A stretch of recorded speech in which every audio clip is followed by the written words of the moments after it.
Hey, welcome to the Wildcast. I just had such a fascinating conversation with someone I have a great deal of respect for, Rabbi Dr. Jason Weiner, who is a bioethicist. He has a doctorate in bioethics. He's an ordained rabbi. He's actually an assistant rabbi of a synagogue in Los Angeles, but his main work is to be a chaplain in a major hospital in LA, where he is giving beautiful spiritual care to the elderly and answering some very, very difficult questions for people at the end of their lives. That's enough of a reason just to listen to this podcast. But the other thing we discussed at length was this whole idea of CRISPR gene editing.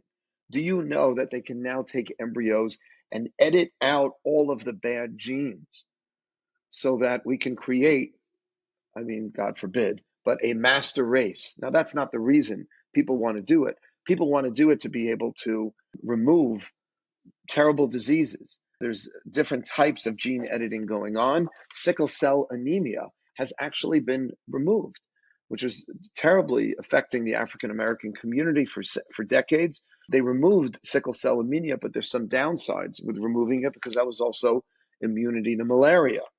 So it's quite complicated, but the ethics and morality of being able to create this new race, the question is, but, do you allow for that, which could be terrible? And it's therefore illegal in most countries. Somebody in China actually did it, was thrown in jail, believe it or not. On the other hand, it can save people's lives because you can literally minus and edit out genes that are harmful or deadly.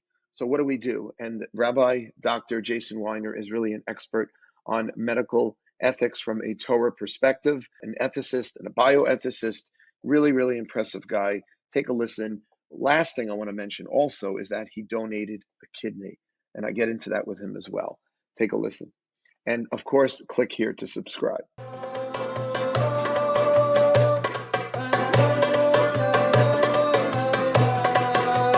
Okay, welcome to the Wildcast, and welcome my guest, Rabbi Dr. Jason Weiner. Thank you so much for being here. It is a great honor and pleasure to have you.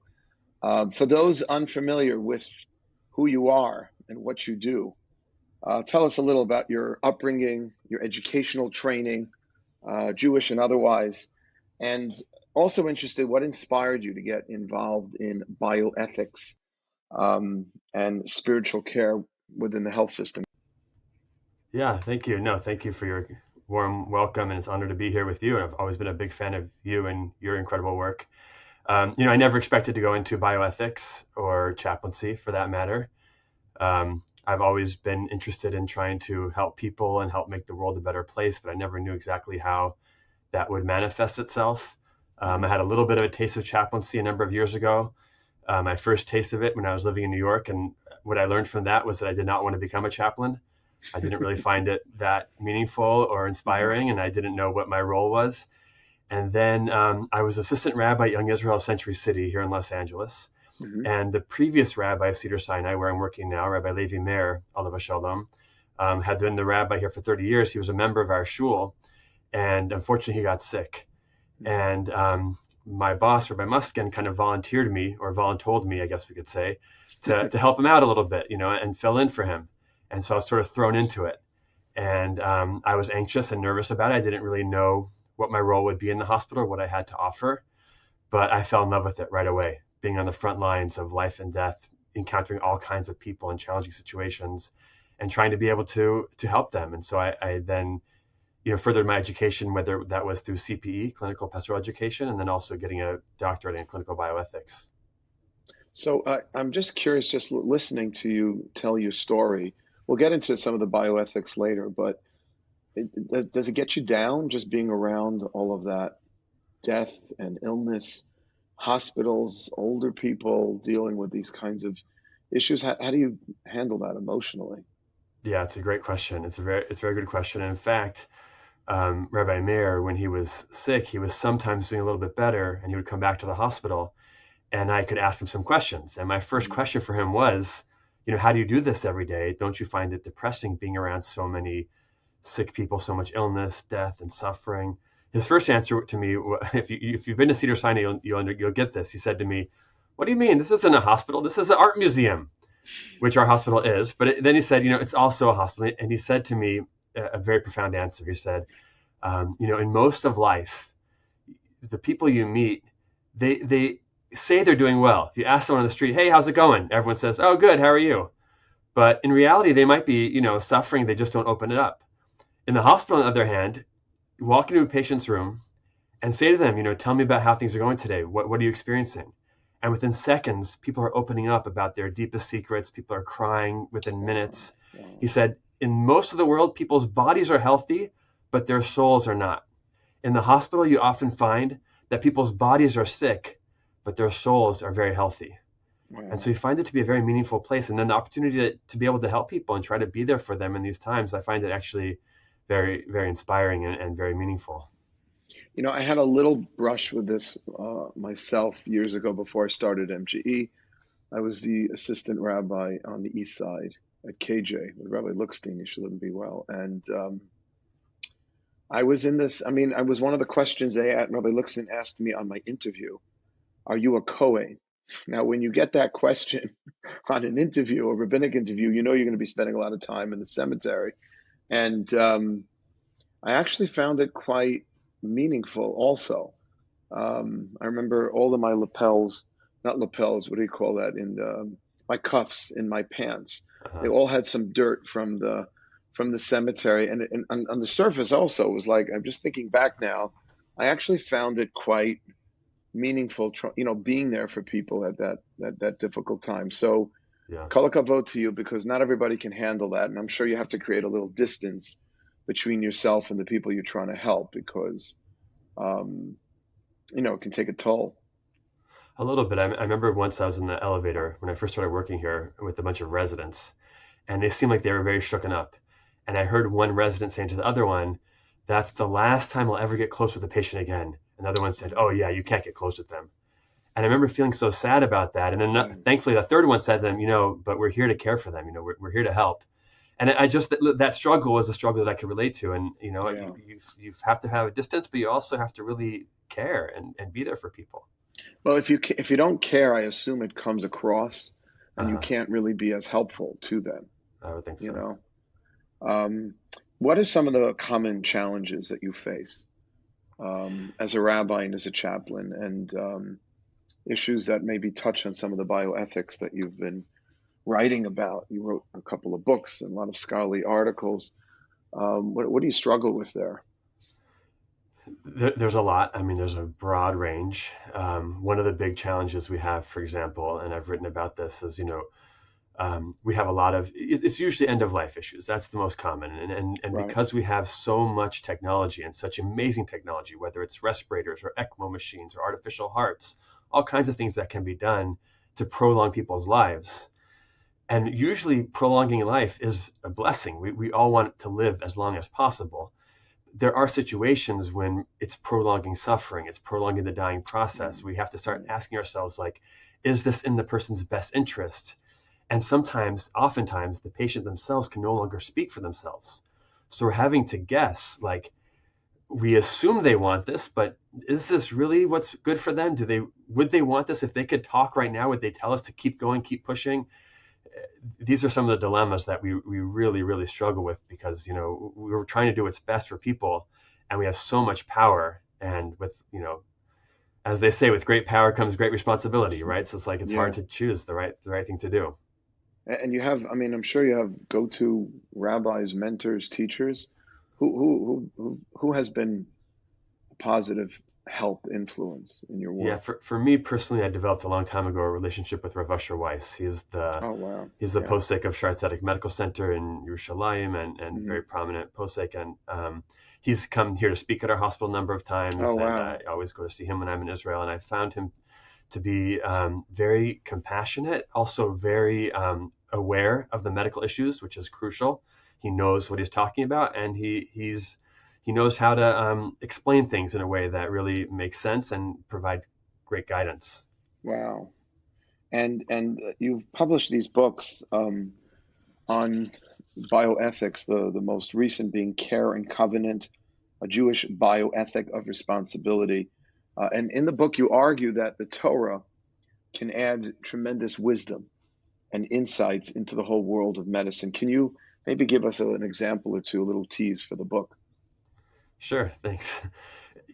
I'm constantly impressed about the wisdom of the Torah and the ability of the Torah to be relevant in our day and age, and to listen to people struggling with their challenges that we have, the decisions that have to be made, and then to realize that, like, wow, we have ancient guidance that we believe comes from God that provides us with an approach to these things. So there's so many different possible examples. Mm-hmm. But I mean, the most common that come up are, for example, the death of Rabbi Yehuda HaNasi. When Rabbi Yehuda HaNasi was dying, when he was sick, there was a woman who lived with him. Just tell everybody who this great rabbi was. Sure, Rabbi Yehuda HaNasi was the editor of the Mishnah, the leader of the Jewish people, and really the codifier of the oral tradition. So he's one of the most profound and prominent rabbis we've ever had, right? And this is now going back over 2,000 years. And when he was dying, there was a woman who lived with him. She's referred to in the Gemara as Amsa de Bei Rebbe, and she was a very wise woman. She's quoted many times throughout the Talmud. And when he was dying, his students gathered around his house to pray for him to recover. And she also prayed for him to recover.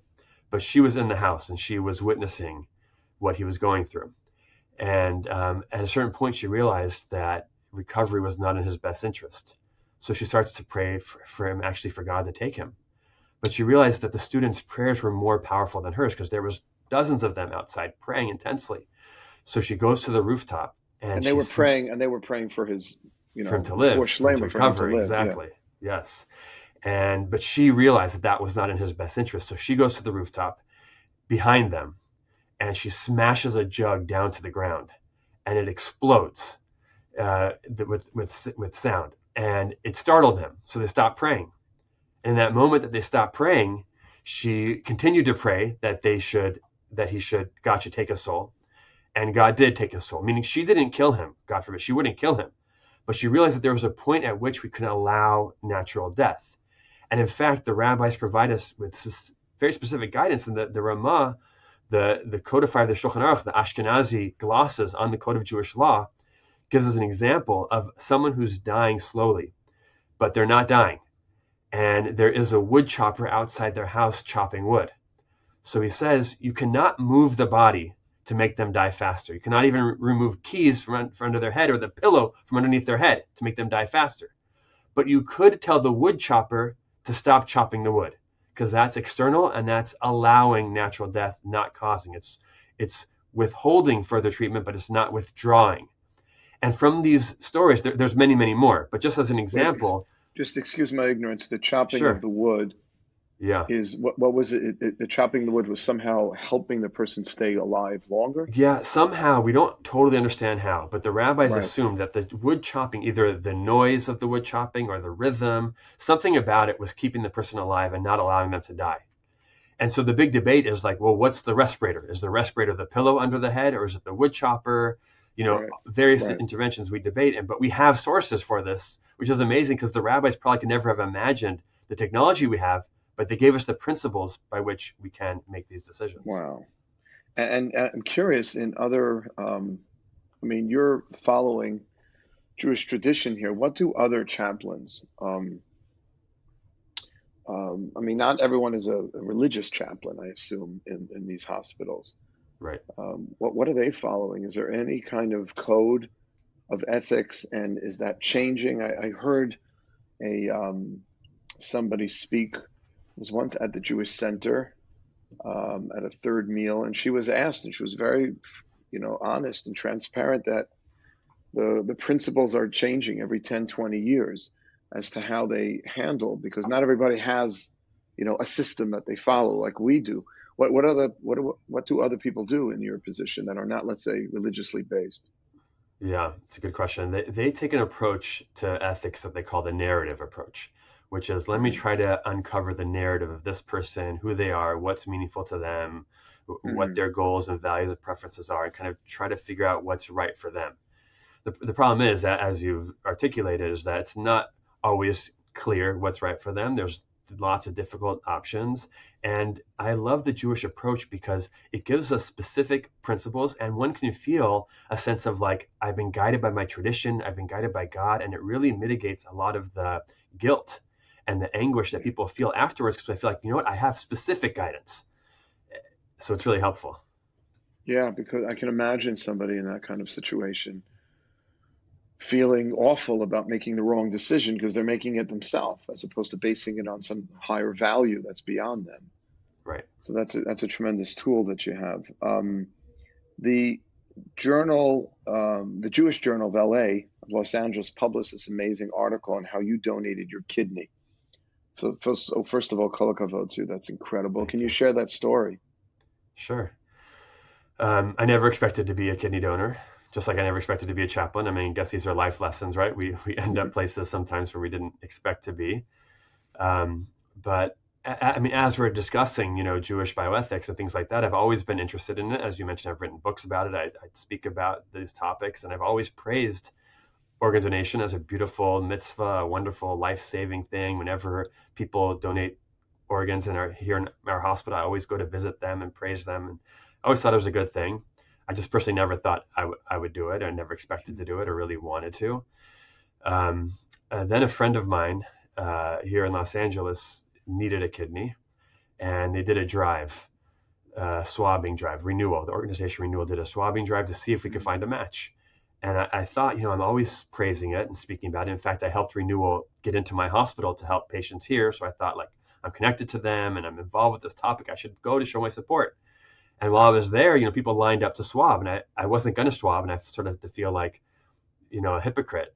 So I thought, okay, I'll swab. I was scared, but I just swabbed. Thankfully, they found a match, and it wasn't me. And that actually happened here at my hospital. I got to visit, both the donor and the recipient and praise them again. And I was like, wow, this is a great mitzvah. It's beautiful.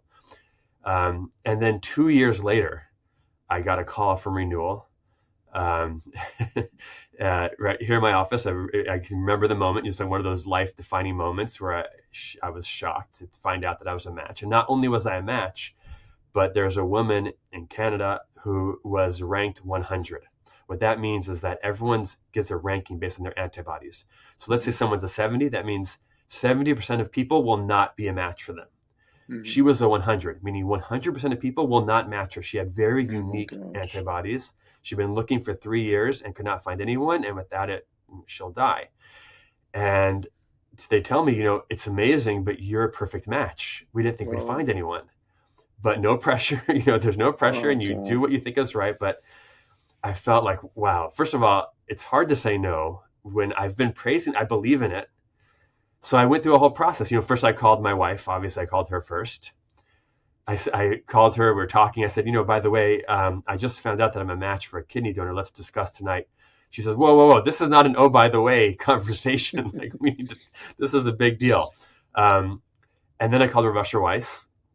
In fact, his first thing he said to me was, did you tell your wife yet? What does she say? He said to me, you're not obligated by Jewish law, but it's a gewaltige schus, was the words he used in Yiddish. It's a great merit, a great mitzvah. And I decided to just go through the process. The process is you have to first find out, are you really a perfect match? They just had the swabbing. They need to do a little bit more testing. So I thought, what, why not get a little more testing? Then they have to check you out physically. Are you really fit to be a donor? It's a major surgery. So I thought I'll just go through the process. And I don't have to decide right now. I can just kind of keep going through the process. Right. You might get knocked out for some other reason. Yeah. Exactly. And they give you lots of opportunities, by the way. When I met with the surgeon, he says to me, in my opinion, you're perfect candidate.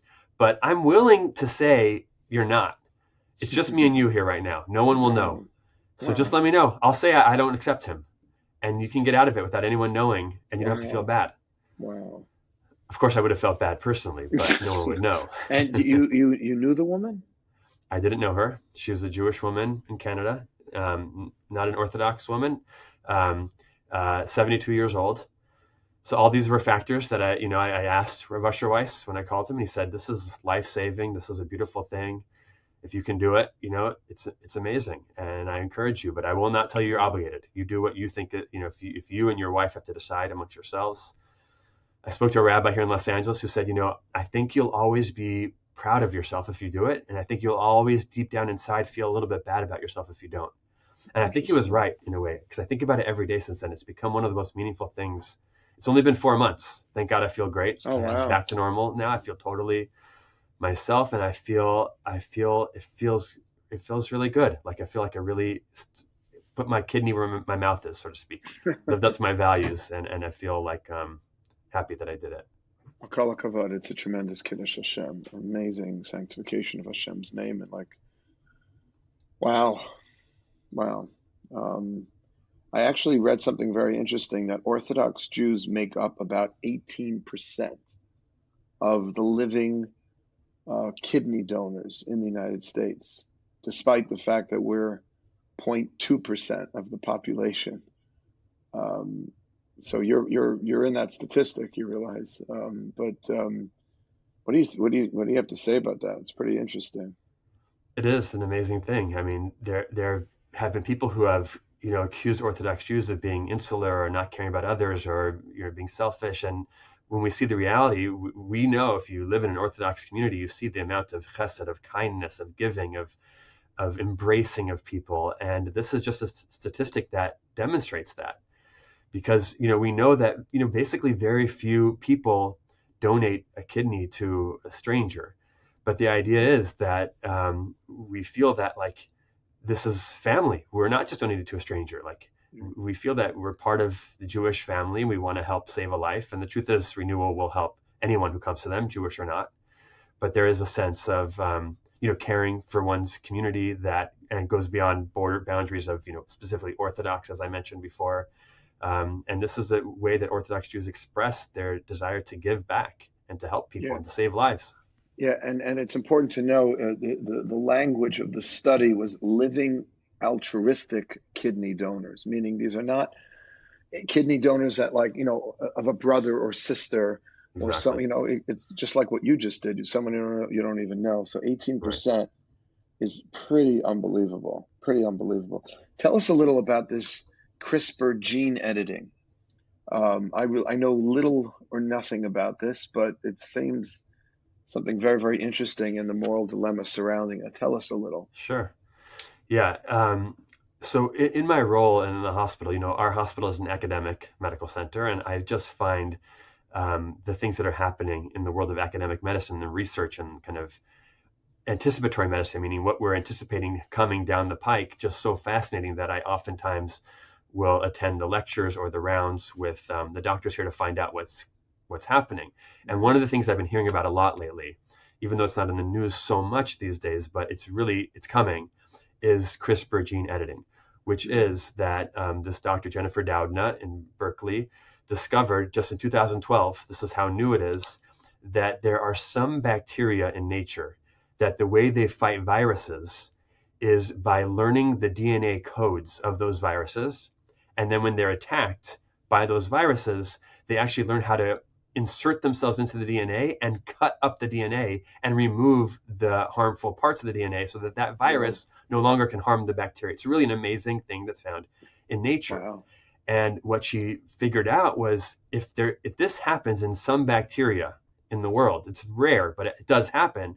If we can harness the power of the way that bacteria functions, we can use it for all of our DNA. And now that we know the human genome, even though we don't know it as well as, it actually is, I mean, there's a lot more to learn. We need to be humble about it.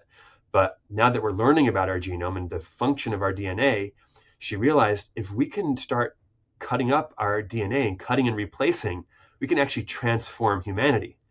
And it can be Wow. used for a lot of good because you can cure diseases that way. You can totally eliminate illnesses.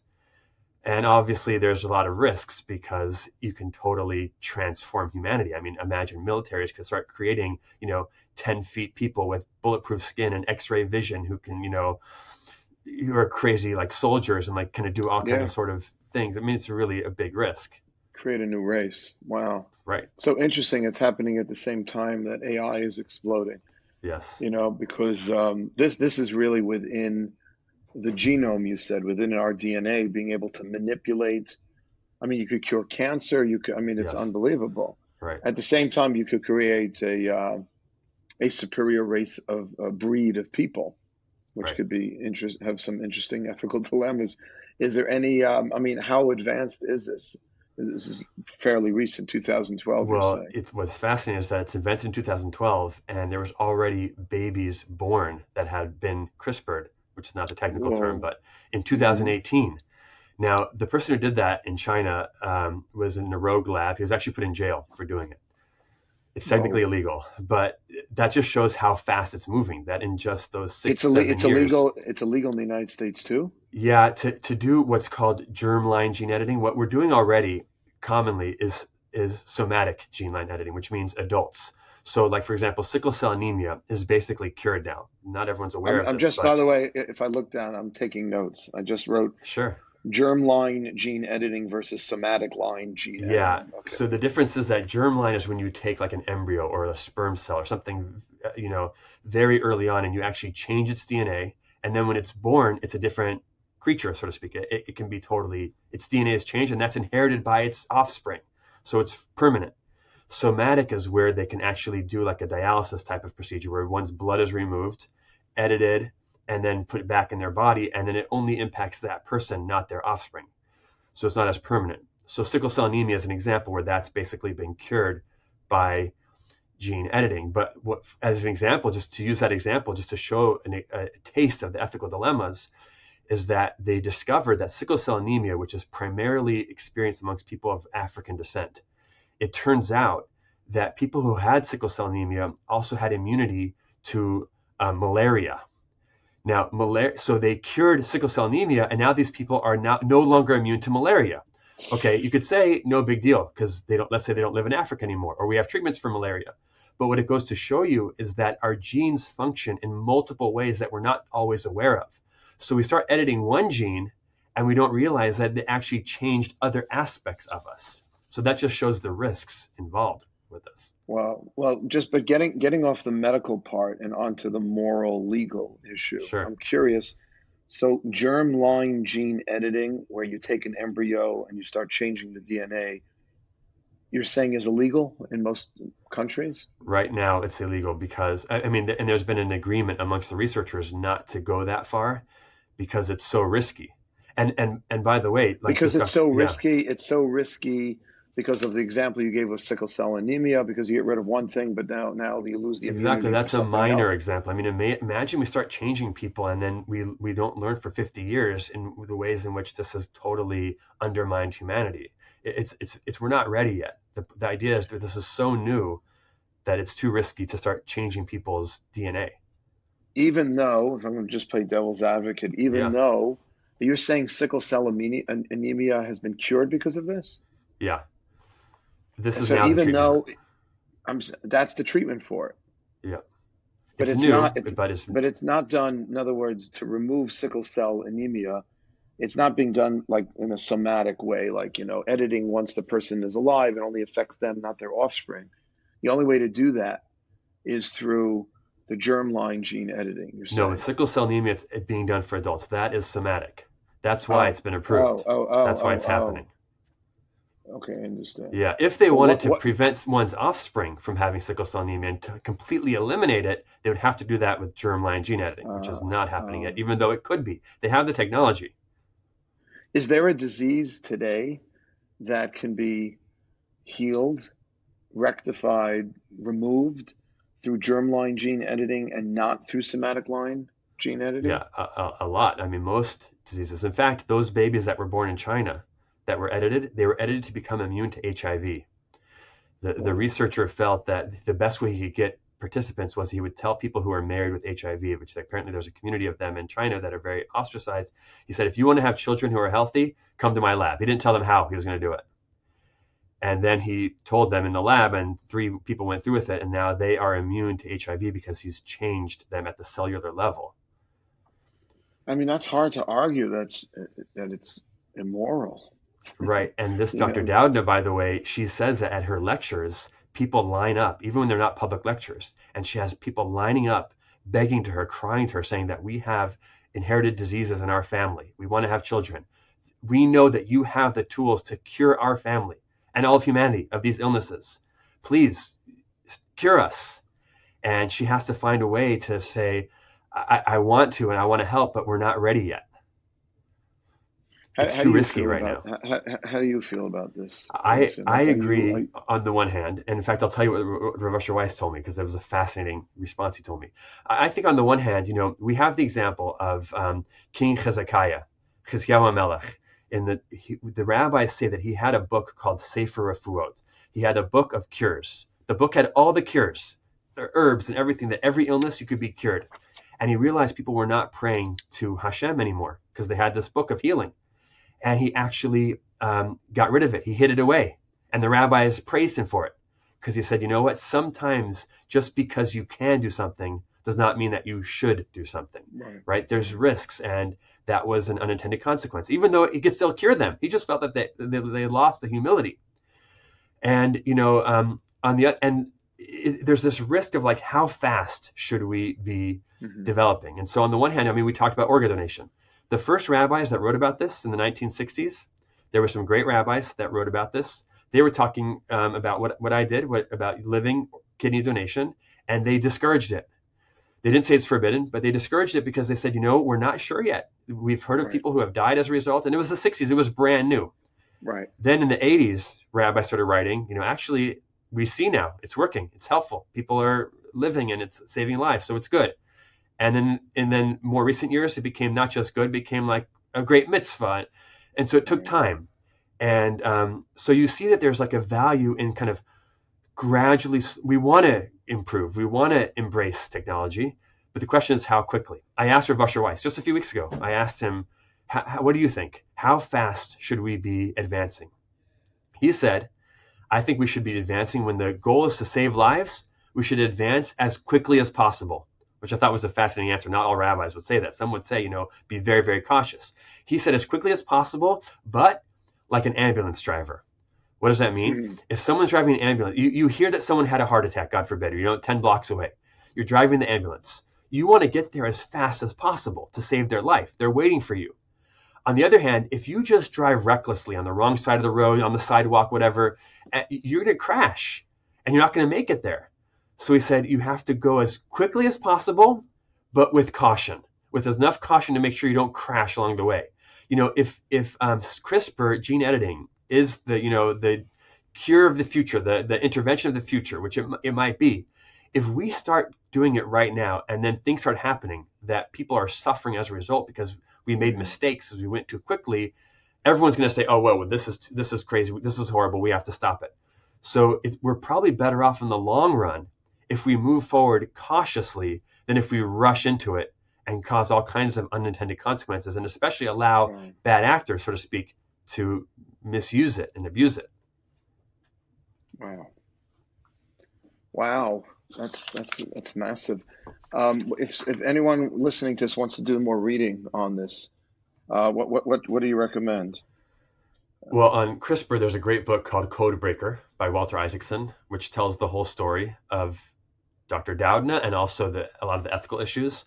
There's not a lot being written in Jewish sources yet, though I have an article coming out on the topic in the coming months, but that's a great book in English from a secular perspective, if you want to understand the topic. Now, you often quote the book, tell me if I'm mentioning the name of the author properly, Toby Ord? Oh, yes. Okay. It's called The Precipice, Existential Risk and the Future of Humanity. What in your mind, we just talked about crisping, or whatever the word that you just used. Is that the most pressing risk today for humanity? Or is there anything else? Just we're starting to get to the conclusion here, but I'm just curious, anything else that's like out there that's really troubling you, that's a big issue? Well, so Toby Ord wrote this book in 2019, where he wrote this book about what he thinks are the 4 biggest risks to humanity. He says they are climate change, nuclear war, pandemics, and AI. And just keep in mind, he wrote that in 2019. So he was pretty much right on. But what he wrote, what I found so fascinating and relevant, was that he argues that human civilization, and he's not Jewish, he's an ethicist, a thinker. He writes human civilization is about 5,000 years old. And he writes, humanity as a species could live for, many, many hundreds of thousands of years potentially. So if you think about it, if that's true, then in the life cycle of humanity, we are currently, let's say, in the adolescent phase, so to speak, where that's the age at which a human, let's say 12 years old or so, where a human starts to get sort of like the physical maturity and the appetite for risk to do all kinds of damage, right? To do horrible things to other people or to get pregnant or do all kinds of things. But they don't yet have the maturity to really make the best decisions that are in their best interest or the best for humanity. And so we set up society to protect adolescents because we have parents and schools and police and laws. But he says, what are we going to do as humanity? If we are now adolescents, so to speak, we now have all kinds of power. But who's telling us, what are the limits? Who's controlling us? Where's our wisdom? And my argument, he doesn't answer the question. My argument is that really that's what the role of the Jewish people is supposed to be. That's what it ultimately means to be the chosen people. That's what it means to be the Or LaGoyim, right? The light into the nations. That we are supposed to be sharing Jewish wisdom and Jewish insights with humanity. How do we interact with this incredible technology that we have, whether it's AI or CRISPR or other life-prolonging techniques? Because we have to think about these things. They're complicated and they are powerful. And if we don't think about it, we just try to show off our power, we're going to be in a lot of trouble. And do you think we should be getting behind Elon Musk, who is pushing for some regulation when it comes to AI? I mean, it's so interesting. I was listening to an interview, and he seems like such a risk taker and such a bold, kind of mover. Just buys Twitter because he's upset about the way it's going, and he's trying to make the world run on electric cars. But yet he thinks we're not putting enough regulation on AI. And do you think is that the role of government? Because, a lot of people would argue, this is a moral question, maybe even a religious, spiritual question. I don't want the government telling me what to do or what not to do. If there's a way to crisp out, to gene edit some bad gene, I'm not so concerned with all those ethics you rabbis are. It's my own personal decision. Don't tell me what to do. How would you react to that? Do you think the government should be involved in that? It's a little of a separation, church and state kind of question. Right. The government should be involved, but in totally prohibiting, there's another big risk, which is that when we just say no, we just push people to go other places. So if America says you can't do it here, it's illegal. So people just go to some islands and then there's no restrictions whatsoever. Right? When we push them away, we actually might cause even worse extremes. And so I think that's what happened. By the way, that's what happened with organ donation. Yes. Even here in the United States, people are tired of waiting on these long lists. So there's a black market for organs. Right. And then you can have unhealthy surgeries and without the proper precautions being taken as a result. So that's an interesting question. Right. IVF as well. It was at first prohibited, so people just went elsewhere. Yeah. And so the role of religion, I think, is to provide kind of that influence, not to force people, but to provide kind of moral guidance. We had a conference here at my hospital about CRISPR, and I actually asked to be put on the agenda to speak. Normally I don't beg to speak places, but I said I want to give a keynote speech about the ethics and the morals here, because do you have anyone speaking about ethics? You have all these speakers about what we can do with the technology. There needs to be an ethicist at the table, and in my opinion, religious ethicists, right? Religion needs a seat at the table. And so it's crucial because the government can't just forbid everything. That's not necessarily the solution. But you think the government should forbid some things, because left to people's own devices, we have the same area in economics. We know that according to halakha, there is a cap on how much you can charge, how much you can, I think up to a sixth or something like that of the product you're not permitted. So Judaism does sort of believe in regulation, but some people, who are, strict Adam Smith capitalists, think it's like socialism to do that. Right. The challenge is finding the balance. I think there needs to be some kind of government regulations, some guidelines. It just can't be an outright prohibition, because then that just leads to, people going around the system. But the challenge is for our wisdom to catch up with our powers, right? So I do agree that our ability to control the world and to accomplish things with AI, as an example, has outstripped our wisdom right now. And so we need to catch up. I'm writing that down, wisdom catching up with our powers. Is it just wisdom, though, or is it also really morality? Because, listen, Germany, before the Second World War, University of Berlin was like the Harvard of Europe. The greatest intellectuals and writers and scientists, Albert Einstein, Soloveitchik, went Hmm. to Berlin to study. That was like the height of quote unquote technology and wisdom. Well, But, you know, maybe intellect. I don't think intellect is the same thing as wisdom. Wisdom is really a deeper understanding and appreciation for humanity and why we do what we do and what's appropriate. And that's why I think religion is so crucial for wisdom. We knowing facts and information is not wisdom, right? Wisdom is much deeper and much more profound. right, you're including spiritual guidance and really ethics and morality within that term, within wisdom. Definitely. Right. Yeah. Wow. Well, that is a color code on what you're doing, because we need voices, and we need Thank you. Jewish voices to be able to express what our unique wisdom is on these issues. And I love what you said before, Jason, that how we have a system, we have passages in the Talmud and wisdom going back thousands of years to Right. reflect God's approach to these life questions. I've always said this, that if it's a question of life or death, we have to go to the creator of life Mm. to be able to know how to navigate this and not simply shoot from the hip, which unfortunately happens in hospitals. I've been involved in that myself. Yeah. So I congratulate you for devoting your life to this and really synthesizing, a scholarship on bioethics with healthcare and spiritual guidance as a rabbi. So, wow, I can't think of Thank you. anything more significant and more important to be involved in. I appreciate it very Um, much. Thank you. yeah, Hashem should continue to bless you with wisdom to be Amen. able to help shape these incredible forces of technology, so that they can be used for the betterment of mankind, which is what they're for, obviously. Yeah, exactly. Definitely.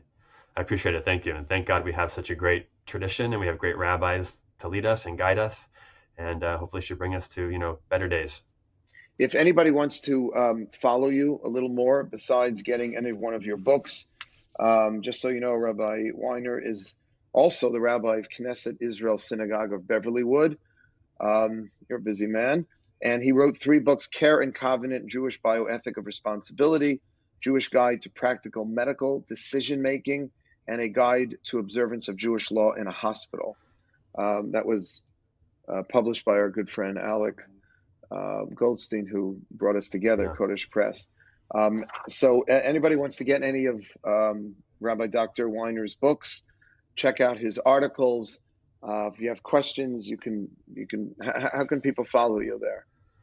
Well, I have a website, rabbiweiner.com, and I'm on Okay. social media and happy to be Because in I know touch. that, unfortunately, I don't want to have waves of people calling you, but this unfortunately is a real life situation, end of life care and issues like that. And very few Yeah. people have rabbis they go to on these things.